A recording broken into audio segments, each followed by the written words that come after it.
سبق نمبر 160، سورۃ التوبہ کا رکوع نمبر 7، آیت نمبر 43 تا 59۔ قرآن مجید کی تلاوت حرفی لفظی اور با محاورہ ترجمہ بما تشریح حافظ محمد قاسم خان کی آواز میں۔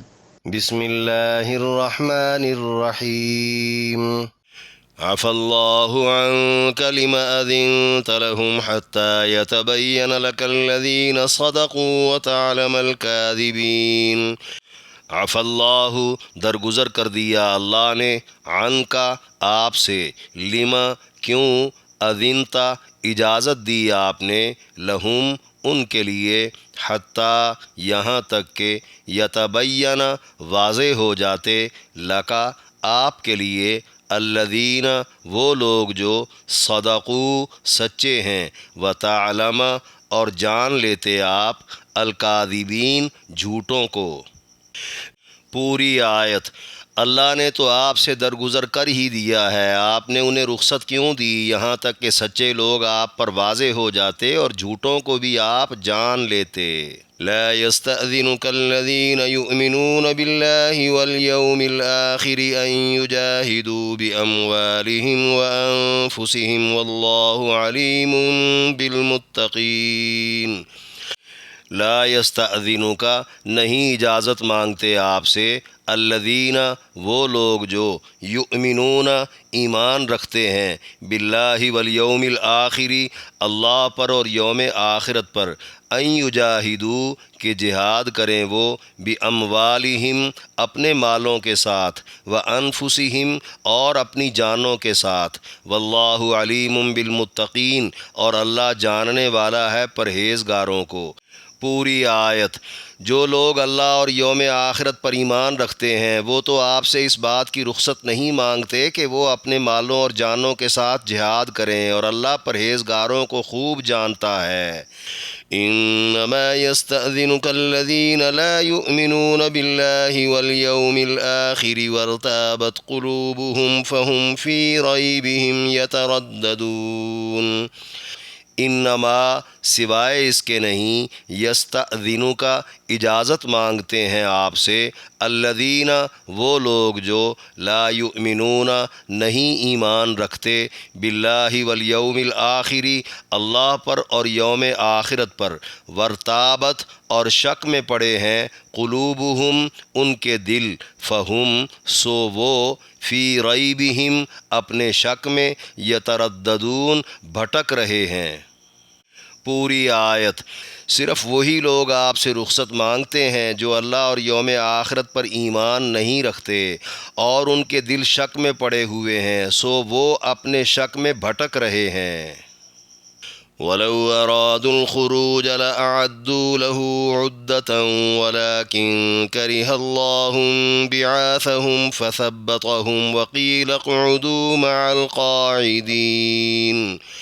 ولو اور اگر، ارادو ارادہ کرتے وہ، الخروج نکلنے کا، لأعدو تو تیار کرتے وہ، لہو اس کے لیے، عدتاً کچھ سامان، ولیکن کرہ اللہ اور لیکن اللہ نے ناپسند کیا ہے، انبعاثہم اٹھنا ان کا، فثبتہم سو روک دیا ہے اس نے ان کو، وقیلا اور کہا گیا، اقعدوا بیٹھے رہو تم، مع القاعدین بیٹھنے والوں کے ساتھ۔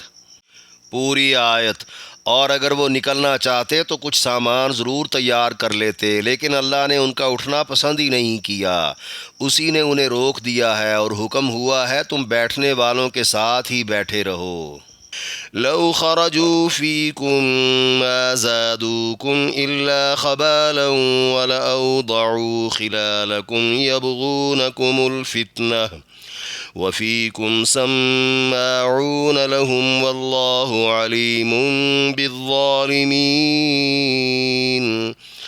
لو اگر، خرجو نکلتے وہ، فیکم تم میں، ما نہ، زادوکم بڑھاتے وہ تمہیں، الا مگر، خبالاً خرابی کے، وَلَأَوْضَعُوا اور دوڑتے پھرتے وہ، خِلَالَكُمْ تمہارے درمیان، يَبْغُونَكُمْ چاہتے وہ تمہارے لیے، الفتنة بگاڑ، وفیکم اور تم میں، سماعون جاسوس ہیں، لہم ان کے لیے، واللہ علیم بالظالمین اور اللہ خوب جانتا ہے ظالموں کو۔ پوری آیت۔ اگر وہ تمہارے ساتھ نکلتے تو تم میں سوائے خرابی کے کچھ نہ بڑھاتے، اور تم میں بگاڑ ڈلوانے کی غرض سے وہ دوڑے دوڑے پھرتے، اور ان کے جاسوس بھی تم میں موجود ہیں، اور اللہ ظالموں کو خوب جانتا ہے۔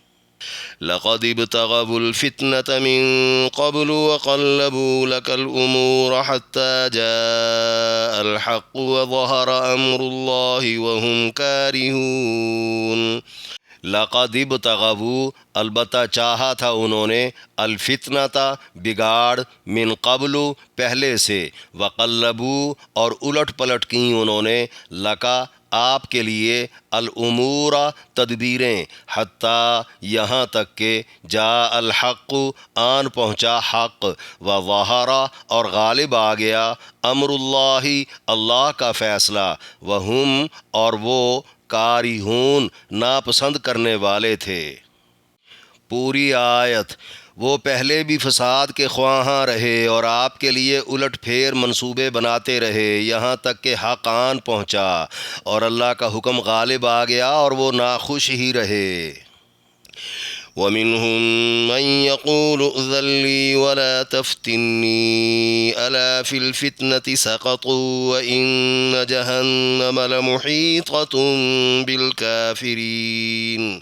وَمِنْهُمْ اور ان میں سے، من وہ جو، یقول کہتا ہے، اذن آپ اجازت دیجئے، لی مجھے، ولا تفتنی اور نہ فتنہ میں ڈالیے مجھے، الا خبردار، فی الفتنتی فتنہ میں، سقطوا پڑ چکے ہیں وہ، وَإِنَّ جہنم اور بے شک جہنم، لمحیطۃ گھیرے ہوئے ہے، بالکافرین کافروں کو۔ پوری آیت۔ اور ان میں سے جو کہتا ہے مجھے اجازت دے دو اور فتنہ میں نہ ڈالو، خبردار وہ فتنہ میں پڑ چکے ہیں اور جہنم تو کافروں کو گھیرے ہوئے ہے۔ ان تصبک حسنۃ تسؤہم وان تصبک مصیبۃ یقولوا قد اخذنا امرنا من قبل ویتولوا وهم فرحون۔ ان اگر، تصیب کا پہنچے آپ کو، حسنۃ کوئی بھلائی، تسؤہم بری لگے ان کو، وَإِن اور اگر، تصیب کا پہنچے آپ کو، مصیبۃ کوئی تکلیف، یقولو کہتے ہیں وہ، قد اخذنا تحقیق ہم نے سنبھال لیا تھا، امرنا اپنا کام، من قبل پہلے سے، ویتولوا اور لوٹ جاتے ہیں وہ، وہم اور وہ، فریحون خوش ہوتے ہیں۔ پوری آیت۔ اگر آپ کو کوئی راحت ملتی ہے تو انہیں بری لگتی ہے، اور اگر کوئی مشکل پڑتی ہے تو کہتے ہیں ہم نے تو اپنا معاملہ پہلے ہی سنبھال لیا تھا، اور وہ خوشیاں مناتے لوٹ جاتے ہیں۔ قل لن يصيبنا إلا ما كتب الله لنا هو مولانا وعلى الله فليتوكل المؤمنون۔ قل آپ کہہ دیں، لن ہرگز نہیں، یصیبنا پہنچے گا ہمیں، الا مگر، ما وہی جو، کتب اللہ لکھ دیا ہے اللہ نے، لنا ہمارے لیے، ہوا وہ، مولانا ہمارا مولا ہے، وعلی اللہ اور اللہ پر، فلیتوکل چاہیے کہ بھروسہ کریں، المؤمنون ایمان والے۔ پوری آیت۔ آپ کہہ دیں ہمیں قطعاً نہ پہنچے گا مگر وہی جو اللہ نے ہمارے نصیب میں لکھ دیا ہے، وہی ہمارا کارساز ہے، اور چاہیے کہ مومن اللہ پر ہی بھروسہ کریں۔ قل هل تربصون بنا إلا إحدى الحسنيين ونحن نتربص بكم أن يصيبكم الله بعذاب من عنده أو بأيدينا فتربصوا إنا معكم متربصون۔ قل آپ کہہ دیں، حل کیا، تربصون انتظار کرتے ہو تم، بنا ہم پر، الا مگر، احدا ایک کا، الحسنیین دو خوبیوں سے، ونحن اور ہم، نتربص انتظار کرتے ہیں، بکم تمہارے اوپر، ان یصیبکم اللہ بعذاب کہ پہنچے تمہیں اللہ کا کوئی عذاب، من عندہ اس کے ہاں سے، او بایدینا یا ہمارے ہاتھوں سے، فتربصوا تو تم انتظار کرو، انا ہم، معکم تمہارے ساتھ، متربصون انتظار کرنے والے ہیں۔ پوری آیت۔ آپ کہہ دیں، کیا تم ہمارے حق میں دو بھلائیوں میں سے ایک کے منتظر ہو؟ اور ہم تو تمہارے حق میں اس بات کے منتظر ہیں کہ اللہ اپنے ہاں سے یا ہمارے ہاتھوں سے تم پر کوئی عذاب پہنچائے۔ تم بھی انتظار کرو، ہم بھی تمہارے ساتھ انتظار کرتے ہیں۔ قل انفقوا طوعا او کرها لن يتقبل منكم انكم كنتم قوما فاسقين۔ قل آپ کہہ دیں، انفقوا خرچ کرو تم، طوعا خوشی سے، او یا کرہن ناخوشی سے، لن ہرگز نہیں، یتقبل قبول کیا جائے گا، منکم تم سے، انکم بے شک تم، کنتم ہو تم، قوما فاسقین قوم نافرمان۔ پوری آیت۔ آپ کہہ دیں، تم خوشی سے خرچ کرو یا ناخوشی سے، تم سے قطعاً قبول نہ کیا جائے گا، بے شک تم نافرمان لوگ ہو۔ وما منعهم أن تقبل منهم نفقاتهم إلا أنهم كفروا بالله وبرسوله ولا يأتون الصلاة إلا وهم كسالى ولا ينفقون إلا وهم كارهون۔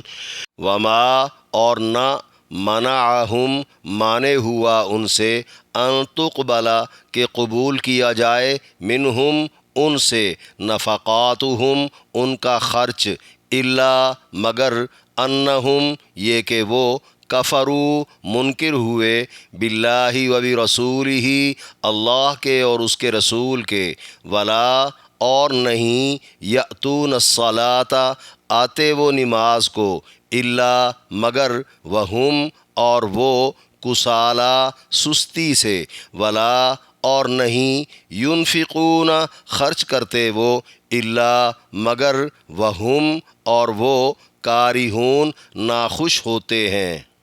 پوری آیت۔ اور ان کے خرچ قبول ہونے سے بجز اس کے کوئی چیز مانے نہیں کہ وہ اللہ اور اس کے رسول کے منکر ہیں، اور وہ نماز میں سستی سے آتے ہیں اور خرچ بھی ناخوشی سے کرتے ہیں۔ فلا تعجبك اموالهم ولا اولادهم انما يريد الله ليعذبهم بها في الحياة الدنيا وتزهق انفسهم وهم كافرون۔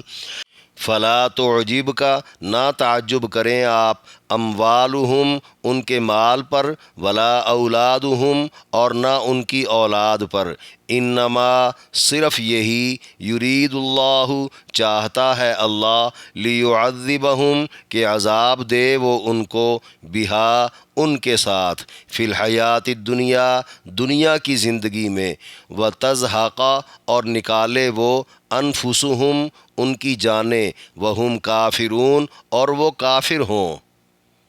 پوری آیت۔ آپ ان کے مال اور ان کی اولاد پر تعجب نہ کریں، اللہ تو یہی چاہتا ہے کہ ان چیزوں کی وجہ سے دنیاوی زندگی میں انہیں عذاب دے اور کفر کی حالت میں ان کی جانیں نکالے۔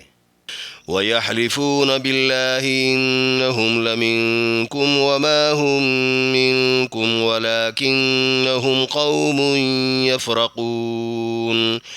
وَيَحْلِفُونَ بِاللَّهِ اور قسمیں اٹھائیں گے وہ اللہ کی، انہم بے شک وہ، لمنکم تمہیں میں سے ہیں، وما حالہ نہیں ہیں، ہم وہ، منکم تم میں سے، ولیکنہم اور لیکن وہ، قوم یفرقون، لوگ ڈرتے ہیں۔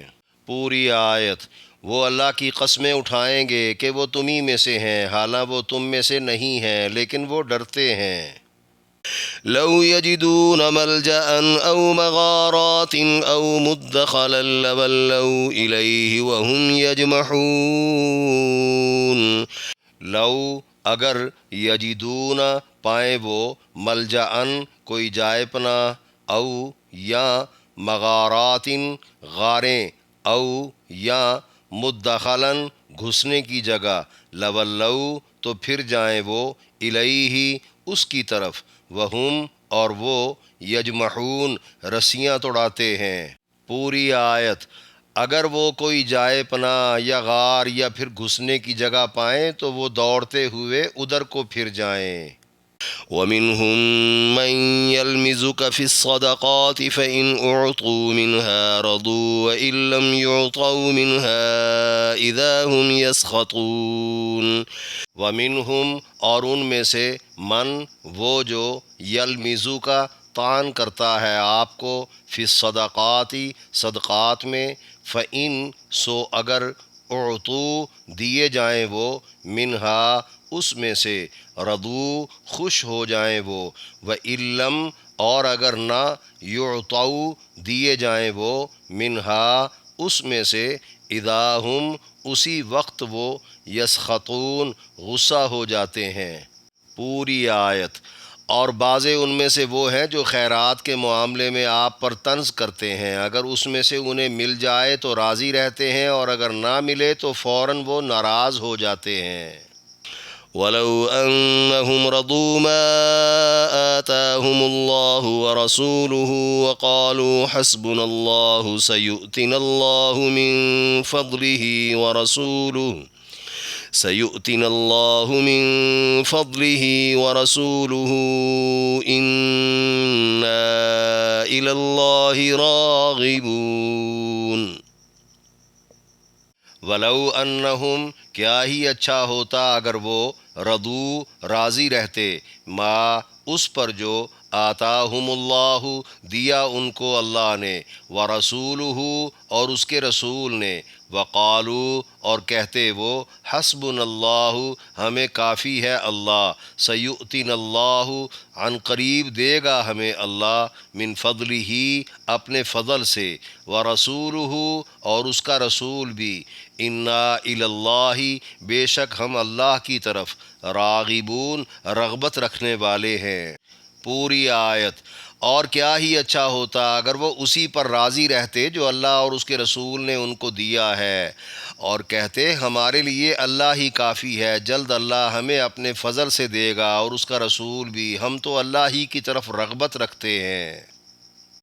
سورہ توبہ کے 7ویں رکوع میں درج 17 آیات کی تشریح۔ آیت نمبر 43، عفی اللہ عنک لم اذنت لہم سے وتعلم الکاذبین تک، فرمایا اللہ نے تو آپ سے درگزر کر ہی دیا ہے، آپ نے انہیں رخصت کیوں دی یہاں تک کہ سچے لوگ آپ پر واضح ہو جاتے اور جھوٹوں کو بھی آپ جان لیتے۔ یعنی اگرچہ پیغمبر کے پاس دونوں ہی اختیار تھے، غزوہ تبوک پر نہ جانے والوں کی رخصت منظور فرماتے یا نہ فرماتے، منظور فرما لینا کوئی نافرمانی یا غلطی نہ تھی، تاہم عجلت ضرور تھی جو خلاف مصلحت ہو گئی۔ بہتر ہوتا آپ توقف فرماتے یہاں تک کہ سچے مومن کسی بھی عذر کو پیش کیے بغیر نکل کر سامنے آ جاتے، اور جھوٹے منافق رخصت منظور کروائے بغیر بھی نہ نکل کر پہچانے جاتے۔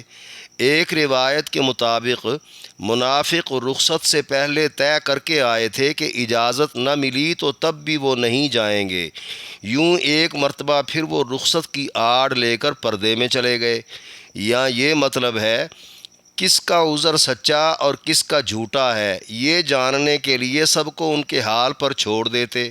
منافقین کو نامزد کرنے کی بجائے خدا ان کے منافقانہ کردار کو سامنے لانا چاہتا تھا تاکہ رہتی دنیا تک علامتوں سے ہی منافقت پرکھی جاتی رہے۔ بحوالہ تفسیر مظہری بقول ابن عباس رضی اللہ عنہ، اس سے پہلے حضور منافقین کو پہچانتے نہ تھے، آیت میں نبی علیہ السلام کو سمجھانے کا انداز ایسا اختیار کیا گیا کہ اتنی سی شکایت بھی قلب نبوت پر کہیں بوجھ نہ بن جائے، اس لیے درگزر کرنے کا پہلے ہی کہہ دیا۔ بعض کے نزدیک یہ جملہ خبریہ نہیں کہ خدا نے آپ سے درگزر کر دیا ہے، بلکہ دعائیہ جملہ ہے جو کلام کے آغاز میں عزت اور محبت کو ظاہر کرنے کے لیے بولا جاتا ہے، جیسے کوئی کہے اللہ بخشے یہ کام ایسے کرنا چاہیے تھا۔ اللہ چونکہ خود کہہ رہا ہے اس لیے یہ کہا گیا کہ اللہ نے تو درگزر کر ہی دیا ہے۔ آیت نمبر 44-45 لا يستأذنك الذين يؤمنون بالله واليوم الآخر سے فهم في ريبهم يترددون تک فرمایا، جو لوگ اللہ اور یوم آخرت پر ایمان رکھتے ہیں وہ تو آپ سے اس بات کی رخصت نہیں مانگتے کہ اپنے مالوں اور جانوں کے ساتھ جہاد کریں، اور اللہ پرہیزگاروں کو خوب جانتا ہے۔ یعنی سچے مومن جہاد سے فرار کی نیت سے کبھی کوئی عذر پیش کر کے رخصت مانگتے نظر نہیں آئیں گے، حکم ملتے ہی رغبت سے جان و مال لٹانے کے لیے تیار ہو جائیں گے۔ اللہ جانتا ہے یہ بات ان کی پرہیزگاری کو ثابت کرنے کے لیے کافی ہے۔ جملہ اصحاب رسول کی یہی خصوصیت تھی۔ اگلی آیت میں فرمایا، صرف وہی لوگ آپ سے رخصت مانگتے ہیں جو اللہ اور یوم آخرت پر ایمان نہیں رکھتے اور ان کے دل شک میں پڑے ہوئے ہیں، سو وہ اپنے شک میں بھٹک رہے ہیں۔ یعنی معمولی عذر کو بہانہ بنا کر جہاد سے رخصت مانگ لینا اللہ اور یوم آخرت پر ایمان نہ ہونے کی دلیل ہے۔ بہانے بازیاں کرنا در حقیقت اللہ کے ہاں تیار نعمتوں کے مقابلے میں دنیا کو ترجیح دینا ہے۔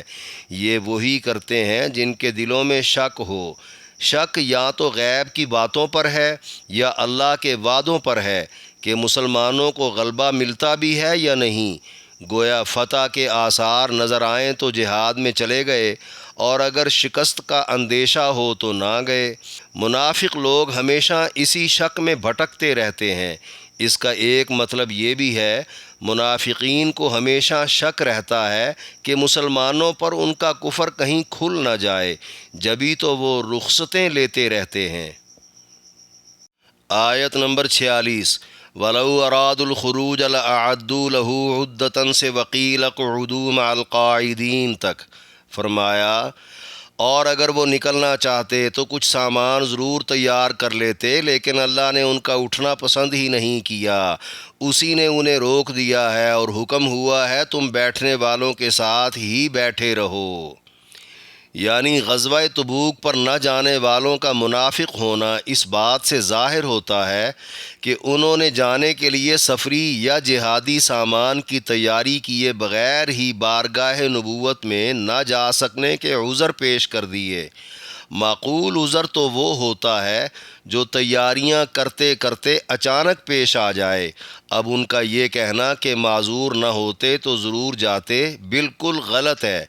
در حقیقت ان کی یہ بہانے بازیاں بھی مشیت خداوندی کے تحت تھیں۔ ان کے دلوں میں جذبہ جہاد یا دین سے پیار بالکل نہ تھا، اس لیے خدا نے ان کا اٹھنا یعنی جہاد پر جانا پسند ہی نہیں کیا۔ تکوینی طور پر خدا نے مجاہدین میں شامل ہونے سے انہیں روک کر کہہ دیا کہ تم عورتوں، بچوں اور معذوروں یا بوڑھوں کے ساتھ ہی گھروں میں گھس کر بیٹھے رہو۔ اس سے یہ بھی پتہ چل گیا پیغمبر کا رخصت قبول کر لینا بھی ایک طرح سے خدا ہی کا امر تھا جو ان کے بیٹھے رہنے کا باعث بن گیا۔ آیت میں یہ وضاحت ہے کاموں کی تدبیر اور تیاری کیے بغیر ہی نہ ہو سکنے کا عذر کر دینا خدا کے ہاں قابل گرفت ہے۔ آیت نمبر 47 لو خرجوا فیکم ما زادوکم الا خبالا سے واللہ علیم بالظالمین تک فرمایا، اگر وہ تمہارے ساتھ نکلتے تو تم میں سوائے خرابی کے کچھ نہ بڑھاتے، اور تم میں بگاڑ ڈلوانے کی غرض سے وہ دوڑے دوڑے پھرتے، اور ان کے جاسوس بھی تم میں موجود ہیں، اور اللہ ظالموں کو خوب جانتا ہے۔ یعنی رخصت لے کر گھروں میں بیٹھ جانے والے منافقین کا غزوہ تبوک کے مجاہدین میں شامل نہ ہونا اس لیے بھی بہتر ہوا کہ یہ ساتھ جا کر مسلمانوں میں خرابی ڈالتے۔ اس سے مراد اپنی بزدلی کی وجہ سے باقیوں کو کمزور کرتے، لگائی بجائی کر کے توڑ پیدا کرتے، افواہیں پھیلا کر سب کو پریشان کرتے اور خوب فتنے پھیلاتے۔ ان سے خیر کی توقع نہیں، اسی لیے خدا نے انہیں جانے کی توفیق ہی نہیں بخشی۔ مسلمانوں کے لشکر میں کچھ کچے یا سادہ لو افراد ان کے جاسوس بھی ہیں جو انہیں باتیں پہنچاتے ہیں۔ بعض نے کہا ان کا کہا مانتے یا ان کی باتوں سے متاثر ہو جاتے ہیں۔ اگر منافقین ساتھ چلے جاتے تو وہ ضرور ان کا اثر لیتے۔ ایسے تمام ظالموں کو اللہ جانتا ہے۔ آیت نمبر 48 لقد ابتغوا الفتنة من قبل سے وظہر امر اللہ وہم کارہون تک فرمایا وہ پہلے بھی فساد کے خواہاں رہے اور آپ کے لیے الٹ پھیر منصوبے بناتے رہے، یہاں تک کہ حق آن پہنچا اور اللہ کا حکم غالب آ گیا اور وہ ناخوش ہی رہے۔ یعنی غزوہ تبوک کے موقع پر منافقین کے بہانے کوئی نئی بات تو نہیں، یہ لوگ تو پہلے بھی چالیں کھیل کر حالات کو پلٹانے کی سرتوڑ کوششیں کرتے رہے۔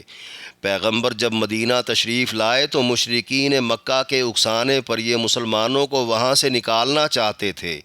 پھر جنگ بدر میں جب حق آن پہنچا اور مسلمان اللہ کی مدد سے غالب آ گئے تو یہی لوگ کلمہ پڑھ کر اسلام کے پردے میں چھپ گئے۔ اندر چونکہ کفر موجود تھا، جس کی بنا پر جنگ احد میں یہ ایک مرتبہ پھر 300 کی تعداد لے کر مسلمانوں سے الگ ہو گئے۔ انہوں نے کوئی موقع نہیں جانے دیا۔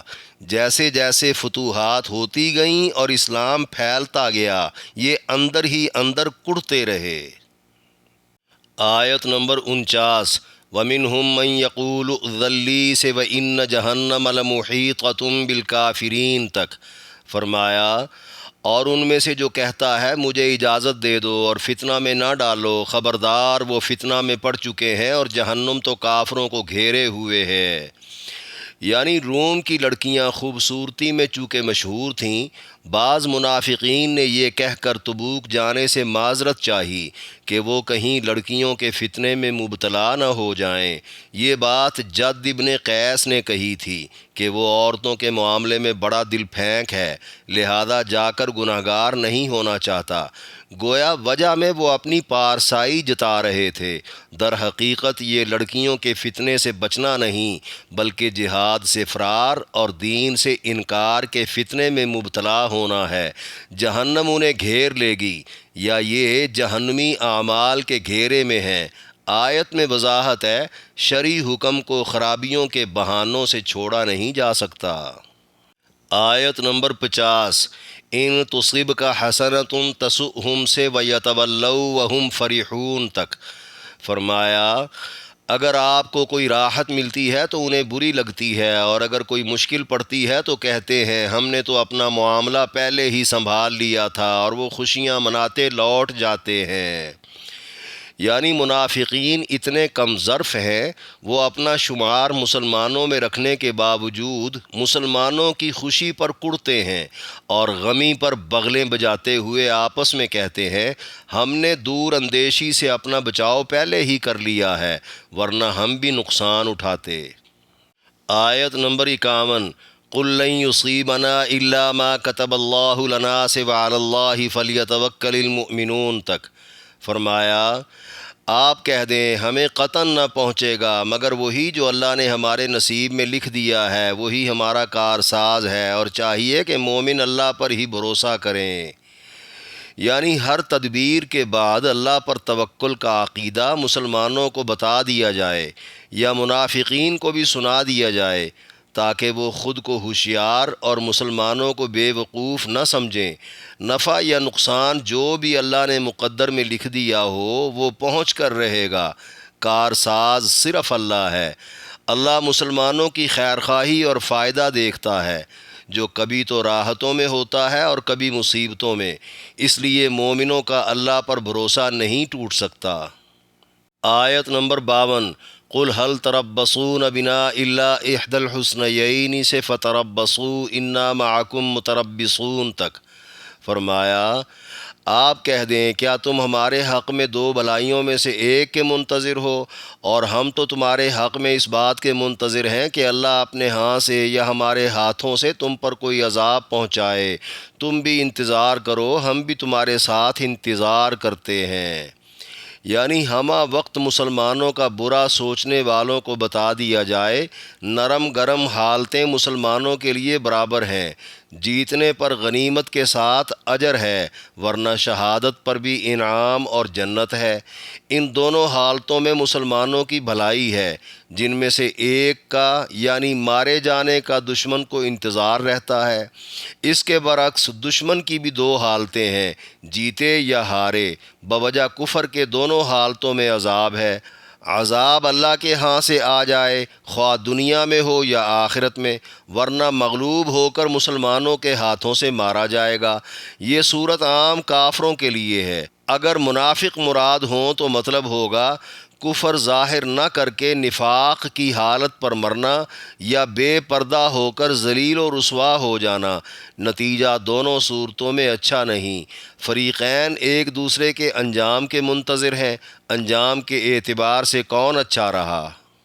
آیت نمبر 53 قل انفقوا طوعا او کرہا سے انکم کنتم قوما فاسقین تک فرمایا آپ کہہ دیں تم خوشی سے خرچ کرو یا ناخوشی سے، تم سے قطعاً قبول نہ کیا جائے گا، بے شک تم نافرمان لوگ ہو۔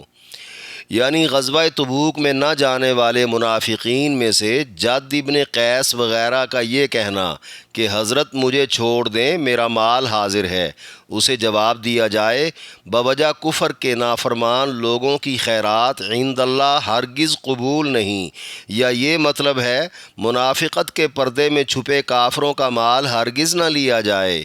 طوعاً سے نفلی اور کرہن سے واجبی صدقات مراد ہیں۔ آیت نمبر 54 وما منعهم ان تقبل منهم نفقاتهم سے ولا ينفقون الا وهم کارہون تک فرمایا اور ان کے خرچ قبول ہونے سے بجز اس کے کوئی چیز مانے نہیں کہ وہ اللہ اور اس کے رسول کے منکر ہیں، اور وہ نماز میں سستی سے آتے ہیں اور خرچ بھی ناخوشی سے کرتے ہیں۔ یعنی خیرات قبول نہ ہونے کی بڑی وجہ منافقین کے دلوں میں چھپا ہوا کفر ہے۔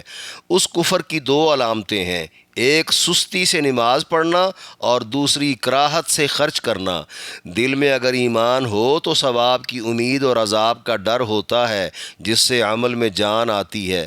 منافق تو پھر سستی سے پڑھ لیتے تھے، جو مسلمان ہو کر بھی نہیں پڑھتے، اللہ ان کے حال پر رحم فرمائے۔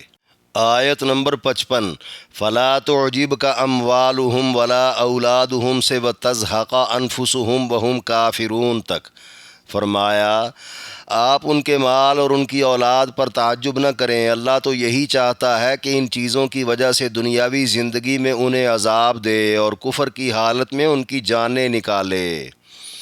یعنی کفار و منافقین کے ہاں مال اور اولاد کی کثرت سے کوئی مسلمان مغالطہ نہ کھائے کہ وہ اس لحاظ سے بہت کامیاب ہیں، بلکہ اللہ نے یہی سب کچھ ان کے لیے دنیا میں بڑا عذاب بنا دیا ہے۔ زندگی بھر مشقتوں سے کمانا، مشکلوں سے سنبھالنا، ضائع ہونے پر رنج کرنا عذاب ہے۔ مجاہد اور قتادہ رحمہم اللہ کے بقول دنیا میں مال اور اولاد آخرت میں عذاب کا باعث ہوگا۔ یہ بھی کہا گیا ہے ہمہ وقت مال کی ہرس میں تھکنا اور جمع نہ رکھ سکنے پر اکتانا عذاب ہے۔ پھر ناجائز کاموں پر خرچ کرنا اور نیک کاموں میں بخل کرنا بھی عذاب ہے۔ ایک قول کے مطابق مسلمانوں کو غنیمت دے بیٹھنا اور جوان اولاد مروا بیٹھنا بھی عذاب ہے۔ اسی طرح آگے اولاد بھی والدین کی بجائے مال سے دل لگاتی اور انہیں دکھ دیتی ہے اور مال کی وارث بن جاتی ہے، یہ بھی عذاب ہے۔ مال اور اولاد کا گھمنڈ انہیں کفر و نفاق اور دین دشمنی پر قائم رکھتا ہے، جو کہ عذاب کا موجب ہے۔ بالآخر ان چیزوں کی جدائی کے صدمے میں ٹوٹ پھوٹ کر کفر کی حالت پر جان نکل جاتی ہے۔ آیت نمبر 56 وَيَحْلِفُونَ بِاللَّهِ سے وَلَٰكِنَّهُمْ قَوْمٌ يَفْرَقُونَ تک فرمایا وہ اللہ کی قسمیں اٹھائیں گے کہ وہ تمہیں میں سے ہیں، حالانکہ وہ تم میں سے نہیں ہیں لیکن وہ ڈرتے ہیں۔ یعنی غزوہ تبوک پر نہ جانے کے باوجود منافقین قسمیں کھا کر مسلمانوں کے ساتھ ہونے کا ڈرتے ہوئے یقین دلائیں گے، ڈر اس بات کا کہ اگر ان کا کفر کھل گیا تو مسلمان انہیں اپنا دینی بھائی نہیں سمجھیں گے اور ان کے ساتھ بھی کافروں جیسا سلوک ہی کریں گے۔ آیت نمبر 57 لو یجدون ملجأ سے وہم یجمحون تک، فرمایا اگر وہ کوئی جائے پناہ یا غار یا پھر گھسنے کی جگہ پائیں تو وہ دوڑتے ہوئے ادھر کو پھر جائیں۔ یعنی منافقین کا مسلم معاشرے میں رہنا صرف مجبوری کی بنا پر ہے کہ وہ اپنی املاک اور مسلم رشتہ داروں کو چھوڑ چھاڑ کر اپنے کفر کو لیے جائیں تو جائیں کدھر؟ مسلم ریاست سے نہ تو ان میں لڑنے کی طاقت ہے اور نہ ہی کفر کو کھولنے کی ہمت ہے۔ اپنے کفر پر وہ اتنے پکے ہیں، اگر ان کے سر پر کوئی ہاتھ رکھ دے، کوئی پناہ دے دے، خواہ غار میں ہو یا کسی سوراخ میں جہاں وہ اپنا کفر ظاہر کر کے راحت و آرام سے رہ سکیں، تو وہ پاؤں سر پر رکھ کر ادھر کو دوڑ نکلیں۔ گویا وہ اسلام اور مسلمانوں سے اس حد تک نفرت رکھتے ہیں۔ آیت نمبر 58 وَمِنْهُمْ مَنْ يَلْمِزُكَ فِي الصَّدَقَاتِ سے اِذَا هُمْ يَسْخَطُونَ تک، فرمایا اور بعضے ان میں سے وہ ہیں جو خیرات کے معاملے میں آپ پر طنز کرتے ہیں، اگر اس میں سے انہیں مل جائے تو راضی رہتے ہیں اور اگر نہ ملے تو فوراً وہ ناراض ہو جاتے ہیں۔ یعنی کچھ منافقین مال غنیمت یا مال خیرات کی تقسیم کے وقت انتہائی لالچی بن کر پیغمبر کو برابری نہ کرنے کے طعنے دیتے ہیں۔ گویا مال کے لالچ میں پیغمبر کی بے ادبی کرنا بھی منافقت کی نشانی ہے۔ ابن جریر نے متعدد روایات نقل کی ہیں جن کے مطابق منافقین کا یہ اعتراض منشا کے مطابق مال نہ ملنے پر تھا۔ ایسے طعنوں سے آپ علیہ السلام کا چہرہ سرخ ہو گیا اور فرمایا اگر اللہ کا رسول انصاف نہیں کرے گا تو پھر کون کرے گا؟ بحوالہ بخاری بروایت ابو ہریرہ رضی اللہ عنہ، نبی علیہ السلام نے فرمایا ہلاک ہو جائے دینار کا غلام، درم کا غلام اور چادر کا غلام، اگر کچھ ملے تو خوش ہو جائے ورنہ ناراض رہے۔ ایسا شخص ہلاک ہو اور اوندے منہ گرے، جب اسے کانٹا چبھ جائے تو خدا کرے کہ وہ نہ نکلے۔ آیت نمبر 59 وَلَوْ أَنَّهُمْ رَضُوا مَا آتَاهُمُ اللَّهُ وَرَسُولُهُ سے إِنَّا إِلَى اللَّهِ رَاغِبُونَ تک، فرمایا اور کیا ہی اچھا ہوتا اگر وہ اسی پر راضی رہتے جو اللہ اور اس کے رسول نے ان کو دیا ہے، اور کہتے ہمارے لیے اللہ ہی کافی ہے، جلد اللہ ہمیں اپنے فضل سے دے گا اور اس کا رسول بھی، ہم تو اللہ ہی کی طرف رغبت رکھتے ہیں۔ یعنی اللہ کی عنایت اور پیغمبر کی عطا پر شاکر رہنا اور اپنی تمام ضروریات کی تکمیل کے لیے آئندہ اللہ کے فضل کی امید رکھنا اور پیغمبر کی تائید کرنا اور خود کو صرف اللہ کا محتاج سمجھنا، اسباب کے لالچ کی بجائے اللہ کی طرف راغب رہنا عمدہ مومن کی نشانی ہے، جبکہ منافق لوگ توکل کی اس دولت سے محروم ہیں۔